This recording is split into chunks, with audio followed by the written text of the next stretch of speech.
It is Monday, February 26th. I'm joined by Noah Rubin, as always, and a special guest. Although if you're watching on Twitter, you know who it is because he's in the title. This is Fantasy Basketball International. This is Balls Deep. I'm the type to get shit done. You the type to observe. March Madness on my speakers, but today's November 23rd. Got something loud in the blunt, yeah. I don't say what I want, yeah. Probably somewhere sunny getting tan. Foreign women in the sun, yeah. That's all that I need. That's all that I need. That's all that I need. Got my brothers with me. Got my brothers with me, and my mama's healthy. That's all that I need. Welcome to the Balls Deep podcast, part of the Fantasy Basketball International Podcast Network. As I said, it is Monday, February 26th, week 18 of fantasy. Well, depends on how your matchups are scheduled, whether you had a split week or a double week or... Anyway, it's week 18 in my leagues, so I'm saying it's week 18. I'm joined by Noah, and I'm joined by Dan Titus, who is not impressed, obviously, with the Trey news. I can sympathise in all three of my leagues that I'm going to make the playoffs in. I have Trey Young, so Brutal. it's going to be a rough playoffs. I think I could exit pretty early when you lose almost 30 points and 10 assists per game. Pretty hard to find that off the waiver wire. I did manage to grab Andrew Nembhard in a league. There you go. That's how desperate I'm getting for assists. Noah, start with you. Thanks for joining me. As always, a little bit to talk about, but how's your week been? Man, it's been good. I mean, I guess just starting with the weekend was good too. So aside from the Trey news, which obviously sucks for fantasy basketball, also kind of sucks as a Hawks fan. I don't know. It kind of forces the team to actually make a decision and choose a direction as opposed to just sticking in the middle. So, but yeah, from a fantasy perspective, one of the leagues I'm already in the playoffs, I have Trey. So I had like the first round bye. So it hasn't affected me yet, but I have Trey and Embiid in that league. So, I don't know. We'll see what happens.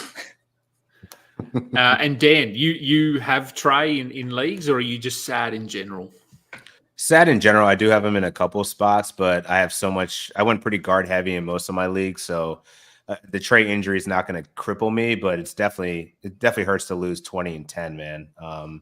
But I am excited for what it means for the rest of the supporting cast. Like I think we'll see Jalen Johnson be better already than he's already been, and I don't know. DeJounte Murray is going to be really good. I don't have him in any spots, but if you have him, man, like that's like league winning upside right there. Like he almost had a triple double in his first game without Trey. So you got to be feeling pretty good if you have him on your roster too. Yeah, and in one of those leagues, I do have Bogdanovic as well. So he'll obviously start and get a bit of a bump. So it's rough, but as Noah said, yeah, the Hawks. I feel like they're just going to continue on their path. They're going to push, I think, to try and get into the play-in. I don't know though. Maybe they don't. I just feel the Hawks. They don't feel like a tanking team to me. Yeah, right now they're 10th in the Eastern Conference. So like they got I think 4.5 games ahead of the Brooklyn Nets. I feel like the Nets are in a way worse situation than the Hawks right now. So I don't know. They might be a play-in team just by default, but whether they make the playoffs after that, that's going to be the question. They've never lost a play-in game, so I mean, I bring that up as like it's like 3-0 or 4-0 in the play-in tournament. So and Trey could be back by then at least, right? Like he's got 4 weeks, so that should be enough time. Yeah, that's the reevaluation. So he might be back just for the end of the regular season, and if they're in the play-in, then I'm sure he'll play. But I'm excited also for the Kobe Buffkin minutes. Probably won't affect many 12-team leagues, but especially in dynasty formats, just seeing him on the floor is really great because he's already like one of their best defenders, which I don't know, says a lot about both how bad they are defensively and how good he is for a rookie. So, yeah, and I think he play 11 minutes yesterday, something like that. Was that roughly? It may have. I think it was like 11 minutes. That sounds right. Yeah. No more than 12. Yeah, I'm trying to pull it up the exact number.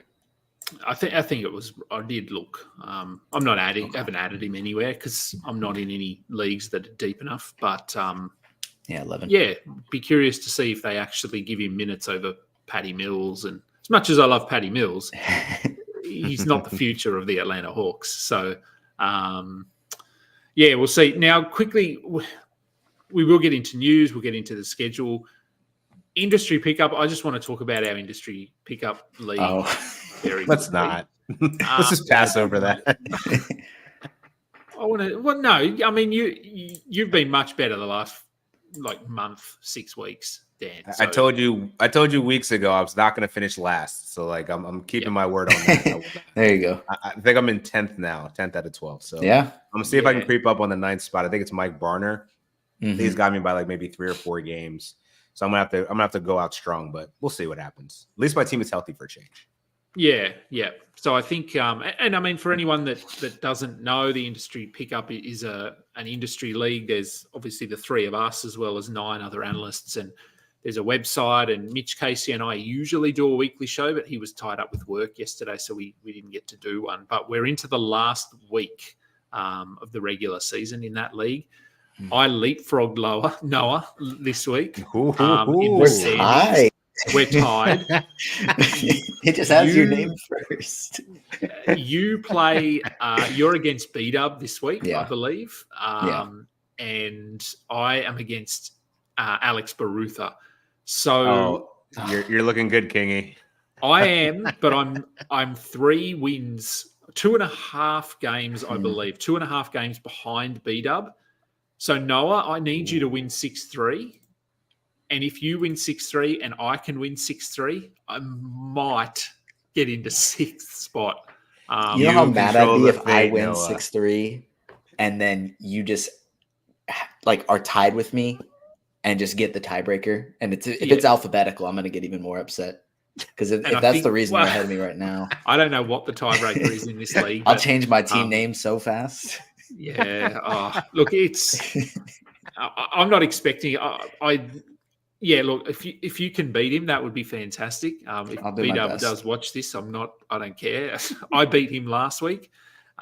You actually suffered a pretty handy defeat last week. Yeah, I was down 8-1 the whole time, and then it finally last 2 days got it to 7-2. But really, not having Embiid, not having Jimmy Butler, having him come back and then get ejected early. I'm just trying to cling on to any little bit of a win I can. So well, focus hard, stream hard, and really push. I'm not confident, but anyway, here we are. Goodness, yeah. All right, so some injury news. Trae Young, we've already talked about him. Something that probably doesn't need a lot of discussion, but Ben Simmons injured again. Now, word is that it's not serious, but they also said that his back injury earlier in the season wasn't serious and he missed 3 months. So I don't know. I don't really have any faith in what the Nets are saying, but I don't know, can we trust Ben Simmons the rest of the season? Because I don't have him anywhere, and I was relatively high on him this season, but at this point, I can't have him on my fantasy team. No. Yeah, I didn't add him anywhere. I don't plan to. I really do genuinely hope that he is able to be healthy, rooting for him. But when it comes to actually making the decision of adding him and dropping somebody else, I wasn't able to do it. It just wasn't worth it. I mean, we've seen this movie before, and as much as we want him to be healthy and play great, when he's on the court, he's good, but he just can't stay healthy. And I did an article on post All-Star predictions, and I said that he would last no more than 5 games with Kevin Ollie as the head coach, and to last one, that exceeded my expectations. Yeah, he would at least get a few games. You were too ambitious there. Damn, we can't even get 1 game, bro. But I'm also curious, what's going on there, because some reports came out that Mikal Bridges and I forget who else was. I remember Mikal Bridges being mentioned. It was Dinwiddie. It was Dinwiddie, right. It was Dinwiddie. They weren't happy with the system running through Ben Simmons or him playing point guard. So I don't know. Could be an injury, but long term, I'm I don't think that you can trust Ben going forward, even with this new regime. I just don't feel like he's a locker room guy at this point, right? Yeah, I don't think so. It's probably something that's been hanging over his head since he left Philly. Just how does he fit? How do you build a team around him? Because he's not in today's game where you need to be able to hit threes.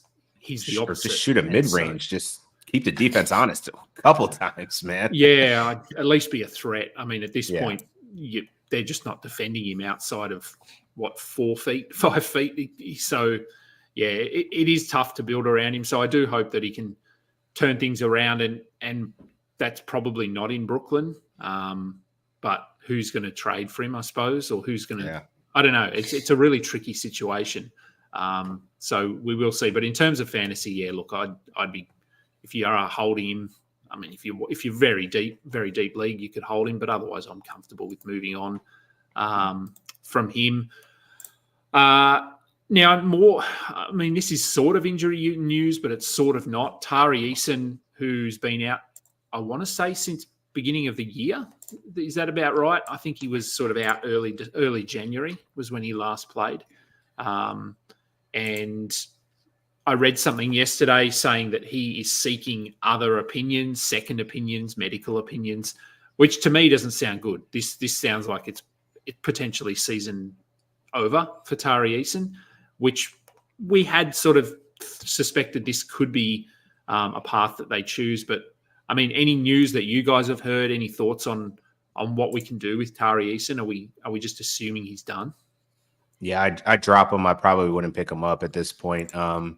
You could actually probably get Cam Whitmore in a lot of spots. Like, he's still under 20% rostered in Yahoo leagues. And to be honest, like, I'm looking at where the Houston Rockets are going. They're 12th in the Western Conference. They're probably not going to make the play-in tournament. Why not give their young guys some run? So I feel like Tari Eason's probably, given the fact that you have to get a third and a fourth opinion on your knee situation, like, you're not coming back anytime soon. So yeah, just go grab Cam Whitmore while you can, because I think he's going to get a lot of run towards the end of the season, especially if the Rockets aren't in contention anymore. Yeah, I'm entirely agreed on that. As much fun as it would be to see Tari Eason back out there, it doesn't seem like they're going to truly be in contention for the play-in spot with just how competitive the West is. Like, I honestly thought they'd have a chance to make it, but and it seemed like early on that they would be fighting for it. But I mean, everybody, like, I think 9 and 10 right now is the Lakers and Warriors. Like, it's just so competitive in the West. So yeah, I mean, there's no reason for them to risk further injury. It wouldn't be shocking if we didn't see him again until next season. But yeah, Cam Whitmore should be able to see a ton of minutes down the stretch, which should be a lot of fun. I think the last player, not that I'm saying that we're going to go this path, but the last player that got or was seeking additional opinions on a knee injury was Lonzo Ball. And yeah, we know how that ended. Pray it's not something like that, a situation where they just can't get this right. But yeah, when a player is going outside the team's medical staff and looking for other opinions, it's not a good sign for me. Chris Paul. So I woke up not that long ago, honestly, to see that Chris Paul is available for tomorrow's game. Yes, tomorrow's game. I guess, first of all, are we adding him? How much is he going to play? And how does this impact guys like, well, I suppose Brandon Pajemski is the main one, but Klay Thompson to some degree as well? Like, what are we seeing as the flow-on effect here in Golden State? Dan, what do you think? So I think from what I read of Steve Kerr and in his comments, it sounds like he's going to be integrated right away, play a lot of the non-Steph minutes. So now that Klay's coming off the bench, I feel like Chris Paul and Klay Thompson should actually form like a pretty good second unit as they make that playoff push or the play-in tournament push. I would expect like 20, 22, 25 minutes early on. And I don't know that we're going to see him in the closing lineup quite yet, but I think there's going to be points where it makes sense. At this point, I'd only be relying on Chris Paul for assists and steals and efficiency, and even that might be a little questionable sometimes. He's just not the scorer that he was before. So I'm okay with rostering him. Like, he should definitely be, I think, rostered in most leagues. Definitely 12 teams. I'd probably say 10 teams as well. But I could see the argument if you want him as like a fringe guy in 10-team leagues. But yeah, I think if Chris Paul's healthy, you got to roll with him. Yeah, I think that, I mean, the guards that have been getting minutes off the bench outside of Klay Thompson are Gary Payton II and Lester Quinones. So, I mean, it hasn't even been Moses Moody really seeing much, at least in their last game. So I don't think they'll have any issue cutting into some of their minutes to get Chris Paul to about 20 minutes per game. But this is funny. When I got on to start news this morning, I had seen the last blurb was about Chris Paul, and it was about him facing his former team, and I didn't even realize they were playing the Wizards. And Zach just, man, he ate that up. It's talking about how NBA fans are surely licking their chops in anticipation of a revenge game, and I'm like, it's the funny guy. But yeah, so revenge game here because he was on their team from June 19th to July 7th after the Jordan Poole trade. Maybe Jordan Poole can keep up his resurgence here. I would like to see him actually go off against his former team. He's played well the last two games. We'll see how long it holds, but he has. Yeah, the move to the bench has been great if you've got Jordan Poole on a roster. So I guess they're going to stick with it, given that he's actually been playing well. So look, I think Chris Paul, along with you guys, I think he's rosterable. If you do have Trae Young and you need assists, there's a potential answer. He's not going to get you 10 or 11. He just won't play enough. But he could get you 6, 7, maybe 8 in 20, 22, 24 minutes, something like that. So do we think that Podziemski is going to be impacted to the point where he's a drop in standard leagues? Or, I mean, I think he'll continue to start. Chris Paul will come off the bench, but does this impact Podziemski at all?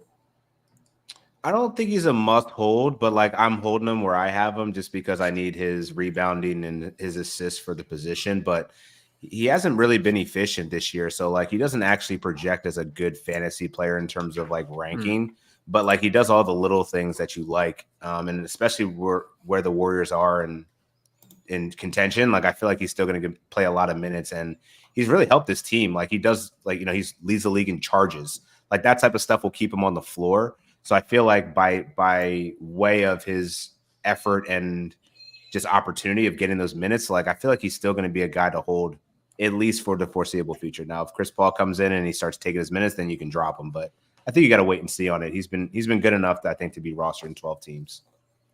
Yeah, he was pretty bad in their last game, but before that, he had been actually getting pretty good value with his threes too, and had scored in double figures in 6 straight. But mostly it is the rebounds and assists. But it is, I don't know. I think it's something that I'll just wait and see how that looks with everybody there, because it seems like his minutes were pretty solid, or like a few minutes over 30 when Klay Thompson was playing bad, and then when Klay Thompson was playing good, they just kind of rolled with him more. So I think it's that dynamic that's more going to impact his minutes. But yeah, unless he starts and playing around 25 minutes per game, I'm going to hold him for a little bit.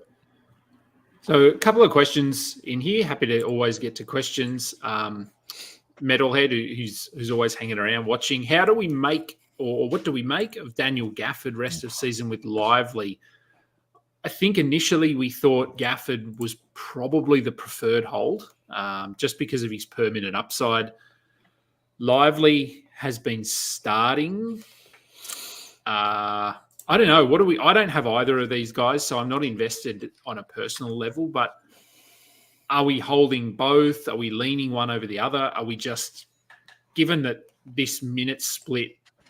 Because, I mean, I guess for me, we initially thought, okay, they could go 28-20 or 24-24, but I was thinking about it driving home from somewhere and listening to a show, they were talking about it. The fact that neither guy can spread the floor does mean that there are going to be situations where they play Maxi Kleber at center for 5 minutes or 8 minutes, which isn't a lot, but it takes, because neither of these guys can play the 4 really. So they're pure 5s who don't spread the floor.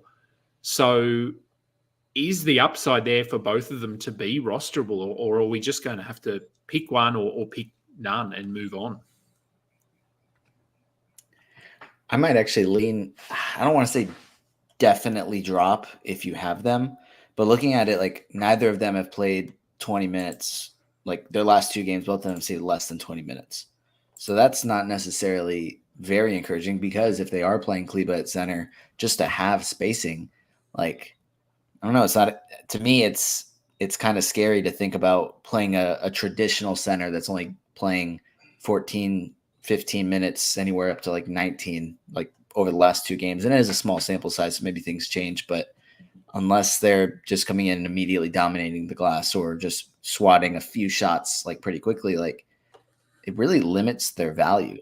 Mm. So, yeah, I'm not like if either. I mean, I don't know exactly how heavily they're rostered, but if they're sitting on your waiver wire, I'm not like super excited to go add either of them right now.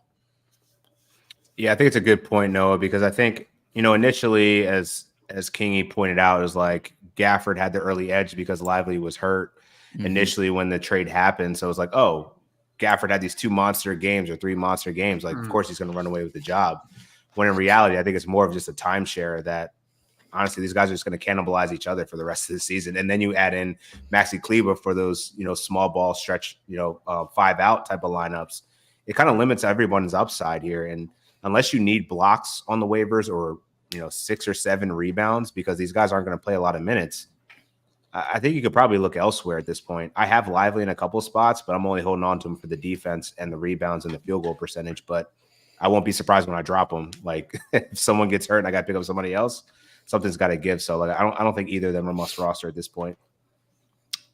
Yeah, agreed. If I saw them on the waiver wire, I wouldn't be sort of falling over myself to go and grab them. So I think to me that personally that just says that I'd be okay with dropping them if you need to. If you need someone that's just got a clearer path to minutes. Obviously, if one of them got injured, if Gafford went down with an ankle injury, Lively probably becomes must roster and vice versa. But we're not there yet. Jonathan Isaac tweaked his knee yesterday, and I think I read this morning that there's no significant damage to that knee. He's been listed as questionable for their next game. Is he really questionable? Or given his injury history, are we thinking that they will just be cautious here and probably sit him out for a game or two? Or will they try to make him push through? I mean, obviously, as an NBA player, you need to be able to play through minor injuries from time to time. Are they going to do that with Isaac, or is he just someone that they only play when he's 100% healthy? I mean, I haven't picked him up anywhere. I just can't trust him. I mean, I like where Orlando's going. They're right in the thick of the playoff hunt. They could easily, if they go on a run, get into like somewhere in that 5-6 range, which is pretty crazy to think, just given how much they've progressed over the course of 1 year. And Jonathan Isaac's is an important piece to that. But like from a fantasy standpoint, like I don't like his minutes. The injury history is always a question mark for me. So like the fact that he's been deemed questionable, that doesn't get me excited about what's to come, especially if the dude's getting MRIs and imaging after the game and stuff like that. So like, just like Ben Simmons, like I would have the same heartburn for Jonathan Isaac. Like if he's on waivers, like I'm not picking him up because I know it's just going to disappoint at some point. Yeah, I think the questionable tag is certainly encouraging in the sense that it's not, oh, he hurt his knee. Oh, it's another year absence. So, like, I don't think he's going to be out super long, but I'd be very, very surprised if he played again. I think it's on Tuesday, against the Nets. So, I think the fact that it's questionable, he probably only misses 1 to 2, maybe 3 games, and then he's good. But still having his minutes managed, still like missing games here and there. So, I think questionable is very encouraging for how available he will be the rest of the season. But yeah, I don't expect him to play on Tuesday.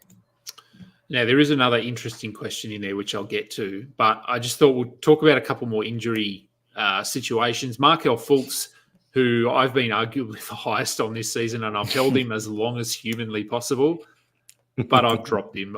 I dropped him in one league. I attempted to drop him in industry pickup, but apparently the waiver wire didn't even want him. So I didn't end up dropping him. We came back from the All-Star break. He missed a couple of games. He played yesterday, but only played, I don't know, I think it was like 11 minutes or something. Yeah, it was like 11 minutes. Mm-hmm. I don't know. I'm at the point now where I was trying to get hold and tell people to hold, but I'm okay with just moving on now. But I mean, are we concerned about this injury? Because it's something that's just been lingering the whole season, and he came back but he hasn't looked healthy. His shot has looked bad. He hasn't had his confidence. Meanwhile, Orlando are obviously playing really well. Even without him, they were playing well. I guess thinking long-term here, next season, beyond, are the Magic going to move on from him or try and move on from him? Because I think, 12 months ago, I would have said that he's probably a key piece of what they're trying to do, but now I'm not so sure. I'd be pretty surprised if they didn't have a different starting point guard next season. I just think that they need more spacing around what they already have there, and having Fultz as the point guard just doesn't work all that well. His strengths just don't really line up with what the rest of the team kind of needs him to be. So, and it makes the Anthony Black pick kind of, I'm not necessarily questionable because he's a really good player, but he's not known for his shooting, and they could have added shooting right there. So, and I know they ended up getting Jet Howard, who has just been in the G League, so that hasn't really affected much, and obviously he's not a point guard either. So seeing them go out this season or this offseason and get a point guard that is a better shooter is something that, like, I'd say is almost a guarantee at this point. So whether that means that Fultz continues to stick around and is just coming off the bench, or if he ends up with a different team where maybe they can utilize him better, he fits in a little bit better. I don't know exactly what that would look like, but I just don't think it's a very good fit. Yeah, I agree. I mean, I think they're going to let him walk in free agency. I think they probably tried to do something at the deadline to get some assets for him, because obviously he's leaving with nothing. But the fact that there wasn't probably much of a market for Markelle Fultz pretty much says what everyone's been saying. Is just like, he's just not a point guard. He's just not a starting point guard right now. He's certainly not playing like it. Fantasy wise, I moved on a long time ago. I was also high on him.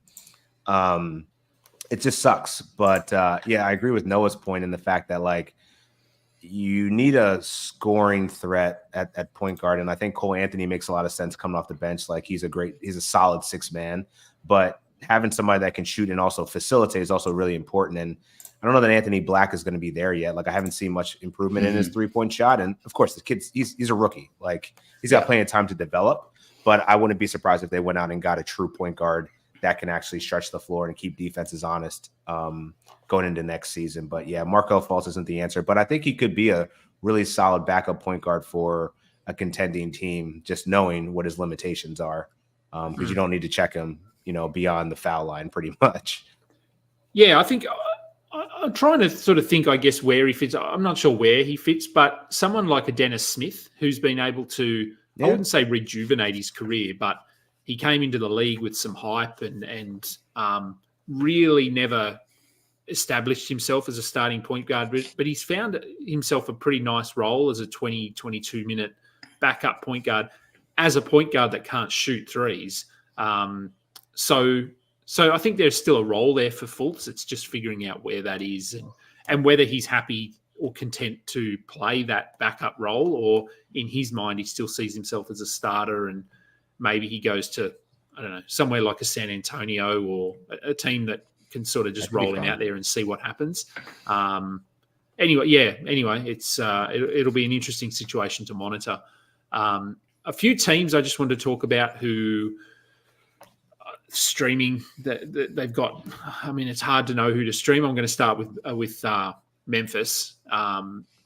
Knowing who to stream on any given night is almost impossible at this stage. I picked up Jordan Goodwin in a league, and then he just didn't play.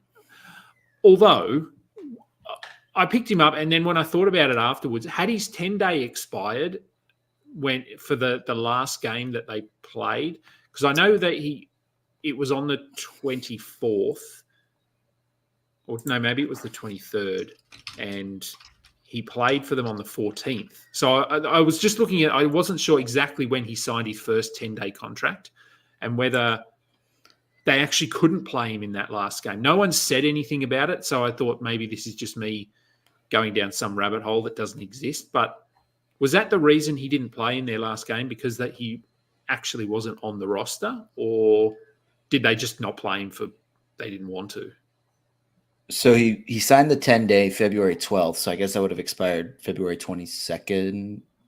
Okay, that's so maybe, I actually don't right, know. and then he didn't sign again until what, February 24th? Yeah, and then he signed the two-way February 24th. So maybe maybe that's why they didn't play him, because his 10-day had expired. I don't know. Anyway, long story short, are we picking up Jordan Goodwin? Because they've signed him again. and he had started, as I said, and he was interesting down the stretch last season in Washington. Is he someone that we should sort of be telling people to maybe go and add and just see if he starts? Because they did drop, or they released, or whatever, waived Jacob Gilliard. So I think they want to see what Goodwin can bring. I don't know. I would tell people to go and grab him if you can take a bit of a risk. Yeah, I think it looks like, just looking real quick, that the game he didn't play was on the 23rd, so it was literally the day in between the end of the 10-day and the signing of the two-way. So that's probably exactly what it was he wasn't actually like contractually part of the team. But yeah, I think it's fine to go at him, because now that he's back on the contract, like with the two-way, I think they're eligible to play in 50 games. But since he just signed the two-way, I don't think that like 50 NBA games, and have to spend the rest of the time in the G League. So I don't think that that's really going to impact him. No. Just because I doubt that they include games before you sign the two-way if you played for a different team on a different contract. So all in all, I think, yeah, there's a good chance that he is a starter for them for the rest of the season, or a good bit of the rest of the season, because they seem to change their lineup like every game. So yeah, I'd have no problem adding him. I think this week is a good week to add any Grizzly. And I say that because they play on Monday, Wednesday, and Saturday, which are all the lighter slate. So I think you take a flyer on Goodwin. Hopefully the roster gymnastics don't come into play again. I think for the minimum that we have seen him, he has been really good. And the fact that they waived Jacob Gilliard was a pretty good sign that they like him. So yeah, I think you roll with them at least to start the week, and by Wednesday you at least got 2 games production worth of Goodwin, and if he doesn't work out, then you cut him. So yeah, I'd give him a look. Other than that, man, I was on Santi Aldama early. I dropped him in all my spots just because like he's super frustrating. I think the only Grizzlies you can really trust right now are like Vince Williams Jr., who's a stud, dude's a baller. Obviously Jaren Jackson Jr., but I have worries about him being shut down later down the line. And then Gigi Jackson, I think his rostership is down, but like I wouldn't worry about a couple of bad games. The kid's 19 years old. He's going to be chucking. So like he's going to have some inefficient games, but otherwise like he's a good player that I think that they're going to continue to showcase down the stretch. So I wouldn't be afraid to pick him up. I feel better about him than I do probably Jordan Goodwin, unless he actually starts the rest of the way, which I don't. The Grizzlies are like the Detroit Pistons and the Utah Jazz. Like they just throwing out all kinds of wild lineups at the end of the season here. And that was something that Taylor Jenkins had talked about Gigi Jackson kind of being a secondary playmaker recently, but over the next few weeks, they want him to be more of a primary playmaker. So just forcing him to develop, because I think kind of the consensus idea around him is that he can't pass or refuses to pass. I mean, he's averaging 0.8 assists per game this year. I remember that was an issue during Summer League as well. And I don't know if it was an issue statistically at South Carolina, but I think that was kind of the idea, was that he was a me first player. So if they're able to kind of put him in situations where he is forced to play make for others just to force him to develop, I think that's good for him long-term and good for him in fantasy this season. For sure. And I actually think, like you said, he has had a couple of bad games, but given what we've seen from Memphis, I actually think having a couple of bad games is a good thing, because if you have if you play well, they tend to put you on the bench. So yeah, a couple of bad games, they're going to go, oh, you need to be out there. So yeah, I'd be okay. And Mike Fiddles just asked here, did they convert Vince to a full-time deal? He did. He signed a 2 or 3 year deal or something, didn't he? Yeah, a few weeks ago. Yeah.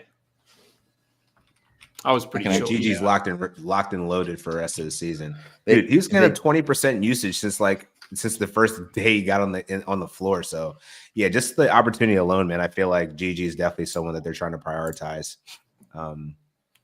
Yeah, I can trust in Gigi.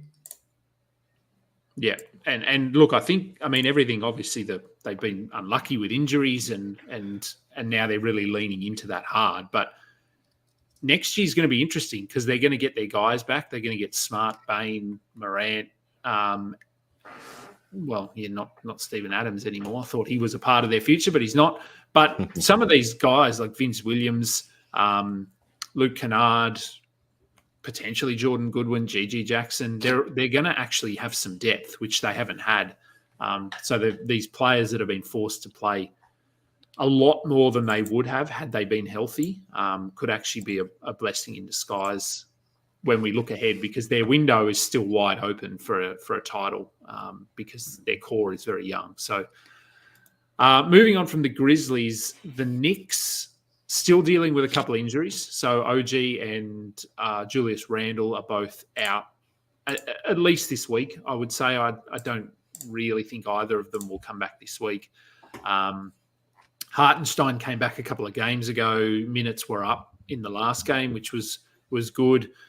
Are we still holding on and just rolling out with Precious Achiuwa? He's been good since coming across from Toronto. Dante DiVincenzo he's cooled off a little bit, predictably. He was stupidly hot there for a while, where he was scoring 30 points a game. But any big changes in New York that sort of this week, or we're just rolling with the same guys? Josh Hart as well would be on that list. Yeah, I don't think anything major or anybody to really add at this point that already hasn't been talked about. Yeah, Precious has been a beast. And I don't know that I've written about it enough, but I feel like he's turned into a league-winning type of guy. We'll see when Julius Randle returns or whatever, but the amount of minutes that this guy is playing is ridiculous. Like Tom Thibodeau just went all in at the deadline with this guy. I was like, yeah, just give me all of the Precious Achiuwa minutes. And the dude's been a double machine, man. He didn't have one last game, but before that, he was on, and he gets the stocks too. So I'm curious to see what happens to him. So that's probably a player I'd be interested in trying to move right now. Mainly because I think it sounds like Julius Randle is going to be returning within the next few weeks. I don't know that you're going to see Precious Achiuwa or even Isaiah Hartenstein. Like, I think that there's a legitimate chance that, Mitchell Robinson could return at some point. And he also has some Achilles issues. So I don't know. I've been kind of getting lukewarm. I loved Isaiah Hartenstein in the beginning of the season and obviously throughout his run as one of the better streamers. But I feel like there could be a little logjam in the front court coming back soon. So I actually already just traded Isaiah Hartenstein. I traded him and Paul Reed in one league for Miles Turner and Jaren Jackson Jr. And I've been trying to trade Jaren Jackson Jr. I don't want him on my team. So I got to figure out another move there. But I think that was one of the times where I was like, you know what, let me just sell high on both of these guys because I don't really know what the future holds. Although Paul Reed's probably in a better situation than Isaiah going forward. And that's then a crazy sell high. It is a crazy sell high. And then Miles Turner had probably his best game in the last couple of months yesterday. That got lucky. That was not what I was banging on, a 33-point Miles Turner game. I was like, dude, just give me the 4 blocks. I'll be happy with that. Yeah. Like, shit, you want to score 30. That works. Take the 30 points, yeah. And then the final team before we just round up with these questions that are hanging in the chat there is Portland. So another team that's openly tanking. Scoot Henderson remains out. Malcolm Brogdon had PCP injections or some sort of injections, no timeline. We knew that. I think every analyst predicted this, that Brogdon would be post All-Star break. He'd basically be done. Don't even worry about him. Are we going to see more of this? Like Anthony Simons is one of the obvious names that he's been in and out a bit throughout the season. Are we convinced that there's at some point he's just going to be benched? And along with Jeremy Grant, DeAndre Ayton, are we still sort of that opinion that these guys will be potentially drops at some point? And if so, who are we watching in Portland? Like what names? Is it Duop Reith, Delano Banton, Chris Murray?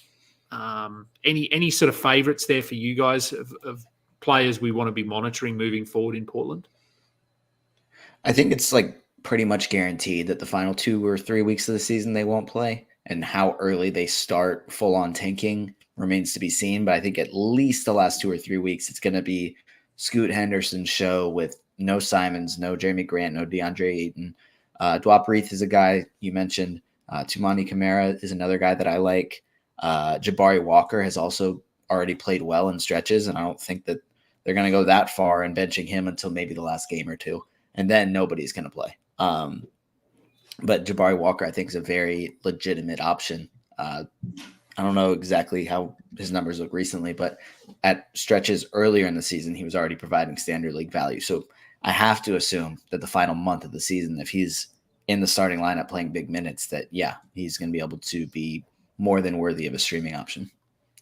Yeah, I'm definitely with you on Jabari Walker. I feel like by the end of the season, Joap Reith is definitely interesting, but I feel like Jabari Walker's shown more of a fantasy profile to me. The double potential, he can shoot free throws really well. He's kind of trying to stretch the floor a little bit.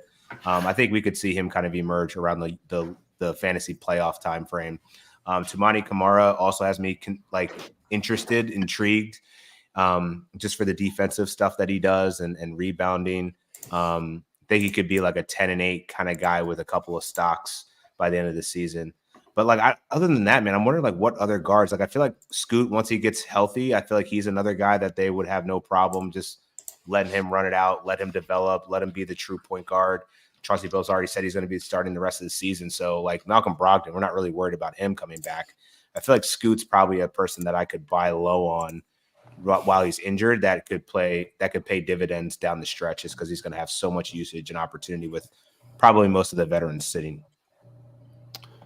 Yeah, Scoot's looked a lot better the last month, 3 weeks, whatever time frame we want to put on it. So the adductor injuries, I mean, I don't know if anyone's written an article this year on adductor injuries, but there seem to be more adductor injuries this year than I've ever seen. I don't know if there's a reason for that, but it's been interesting. So, but they're tricky ones. Like, it could be a week, it could be a month. They're tough to know how long. But as you said, yeah, he's going to start. And Brogdon, I think he's done for the season now. He's probably already on vacation somewhere. I don't know where, trying to lay low and not be caught on social media, sitting on the beach somewhere.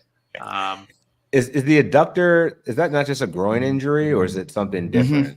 Yeah, I think it's similar to a groin. I think technically it's different, but okay. Yeah. But I feel like that injury didn't really exist until I feel like they just called it a groin injury in the past, and now it's just like everybody's got an adductor injury. I don't know. Yeah, maybe. I don't know. I feel like my adductor is always injured at my age. So questions. Now, this was a good one. Where are we? Okay, and then I'm going to let you guys go. What are your thoughts about intentionally tanking as the first seed this week to influence the matchup for the first week of the playoffs? Can you pull it off? Can you execute it effectively is the question. Yeah, well, it's a hard thing to do. I'm assuming by the thought process behind this question is you are potentially playing against a team that is sitting just outside the playoffs, but you would like them to get into the playoffs because it's a good matchup for you. So do you just bench guys? I don't know. I'm okay with it, I think. I don't know. What would you guys be opposed to this if someone in your league openly tanked in the last week, the team that was sitting atop the standings, to allow a team to scrape in with that bottom position or last position in the playoffs? Would you be okay with that if the commissioner allowed it, or if you were the commissioner, or would you make them would you say no, you need to be playing your guys? I think if it's like a league with friends, then everything's on the table. Go for it. If you're gonna piss off your friends, it's one thing. But if you're doing this like a money league with people that you only know, like if you did it in like an FBI World Cup league, anything like that, that's kind of unethical. I think the commissioner should kind of step in and say, hey, don't do this. But if it's just friends, then I think it's kind of something for you to decide, kind of gauge your own personal friend group.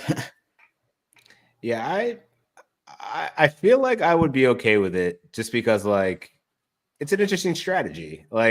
It may work, it may not. The other team still has to, do what they need to do in order to prevent that sixth place team to get there. So I think there's enough variables at stake that I'd be like, If you want to risk, tanking for a week, go ahead. Maybe it'll work out for you. Maybe it won't. But I will remember it. If that's how we're playing the league, like, trust me, this is going to come back twofold in some sort of way. Like, I will not forget that. And the fantasy basketball gods won't forget either. So no, they won't either. Playoff time, just when somebody on your team gets injured or has to sit out a game, just know that's exactly why. When load management hits you bad, I will not have any feeling of remorse.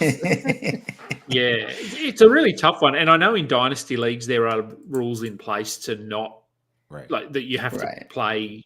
You can't just bench all of your main guys. It's different for every league, but it's not. You can't openly tank. So, but that doesn't really exist in redraft leagues. And I don't know, is this any different to if you're looking on a smaller scale within a weekly matchup and benching a few players on the final day so that you can win turnovers? Right. And that's a strategy I do all the time. It doesn't always work. It doesn't always work. I was going to say. Tried it on me. I did. And if only you'd been tried this past not week? Watching your lineups. It was 2 or 3 weeks ago when you did it. Okay. I ended up winning by 1 turnover anyway. Yeah, it was. Yeah, I was trying to be sneaky. I was trying to I didn't just drop all my players at the start of the day. I was dropping them just before tip off. And hoping that Noah would be busy writing blurbs. Noah's just watching, like, what is this? What's this guy? Well, I noticed after right now? Some of my players had already started, I was like, man, I see what he's doing. I have to just bench the rest, and it ended up just working out exactly right. So, goodness, yeah, it's the basketball gods. That's the basketball gods. They told me. Yeah. So yeah. Look, I'm again. It's a strategy. Like fantasy is all about strategy, and it is, and finding, I don't know if you'd call this a loophole, but finding ways to win. And if it means getting an easier playoff matchup in round 1 or something like that, then yeah, look, I'm okay. But as you said, other teams and fantasy gods will remember when you do things like that. So just be prepared. Final question. What's the best way in determining if a player is a 10 team or a 12 team? Do we purely look at rankings? I don't know. I think this is a bit of a subjective question because I think everyone has a different view on who is a standard league player, who is a 12-team guy, who is a 10-team guy. And it also depends on how big your rosters are, how many waiver wire pickups you have for the week. So there's a lot to factor in. And so I know whenever I'm saying this, I go with a bit of I think my gut determines a lot for me because it's not necessarily rankings. Because there might be a player like, if we remember back last year, Trey Murphy was ridiculously high. DeLon Wright was a top 70 player or something last season. Mm-hmm. But there's no way I'd say he's a must roster in 10-team leagues, despite the fact that if you look at pure ranking, he is.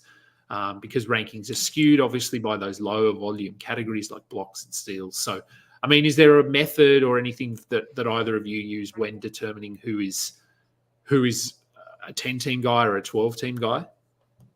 I think it's a lot of what you said. There's a lot at stake there. How big your roster size is, the amount of waiver transactions you have. I think probably the best rule of thumb is just look at the production and how several players will affect your team, right?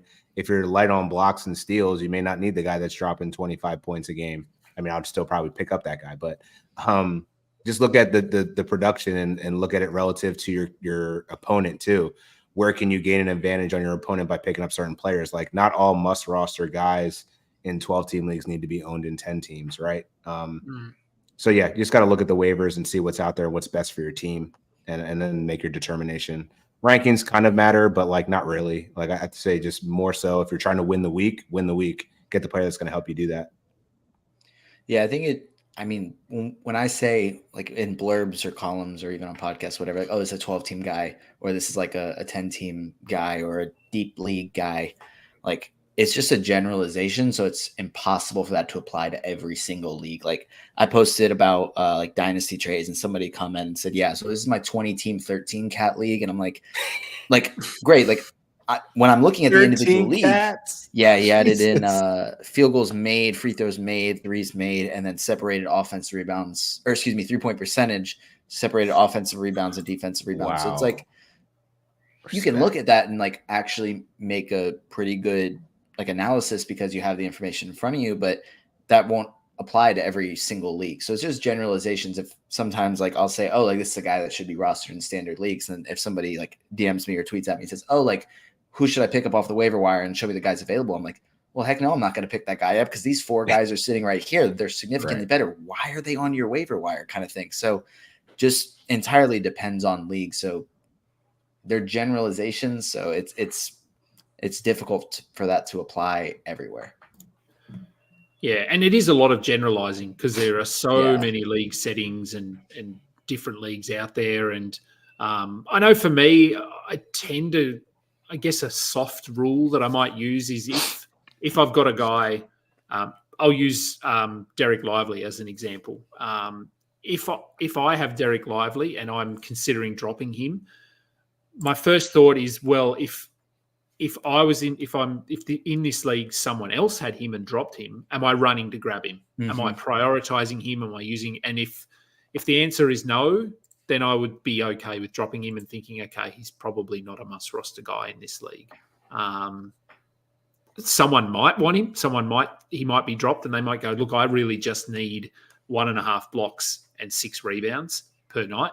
So, but not everyone. It's not like there's going to be a bidding war for Derek Lively at the moment. So that could be a rule that I sort of use is everyone going to be targeting them? And if not, then I'm okay dropping them. I'm going to let you boys go. Thank you, Dan, for finding some time. I know I messaged you before I went to bed, and then I got up at 2 a.m. and you still hadn't messaged back. And then I thought, oh, maybe he's not coming on. And then I woke up and I hadn't said whether it was 3 p.m. Eastern or not. I forget to do that sometimes. But I don't make it easy for you on the West Coast, man. I'm sorry. No, look, it's fine. So I'm glad you were able to jump on. What's coming up? I mean, Yahoo, you're obviously writing all of your stuff. You've got your Roto World show with Raf and Vaughn. What's the plan for the next couple of weeks heading into the fantasy playoffs? Yeah, I think now is all eyes are on the trade deadline. So there's probably going to be a lot of content coming out around like buy, sell, so you should trade. Looking forward to the playoffs. That's less than a month away. So I think this is the nitty gritty. You know, why we spend our long days and nights thinking about fantasy basketball. It's for times like this. So yeah, man, this is an exciting part of the season, and really excited for it. Except for everything other than industry pickup, because that's not my league. I'm gonna be way better next year, man. I can't wait. Like I'm already the fantasy gods got me, man. They got me. I know they do. And Noah, what's on your radar for the next couple of weeks? Just sticking with those Q&As on Tuesdays, and this week's episode of Tank Me Later, I'm gonna just analyze dynasty trades that people have sent me.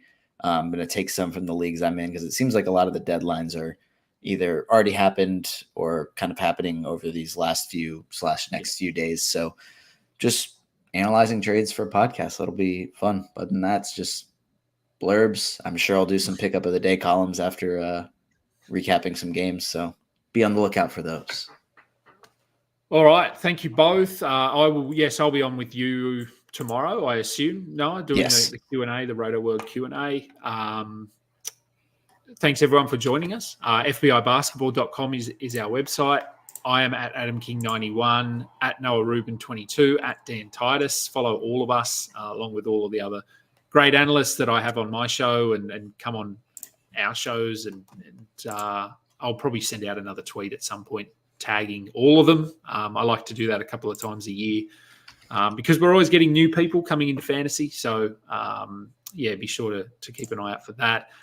Love it if you could give us a thumbs up and subscribe to our YouTube channel. I've been talking to B-Dub about content over the next few months, I suppose, thinking beyond the redraft season. And obviously we've got a lot of dynasty stuff at FBI as well with Noah and Matt Lawson. But we'll actually be ramping up our redraft content.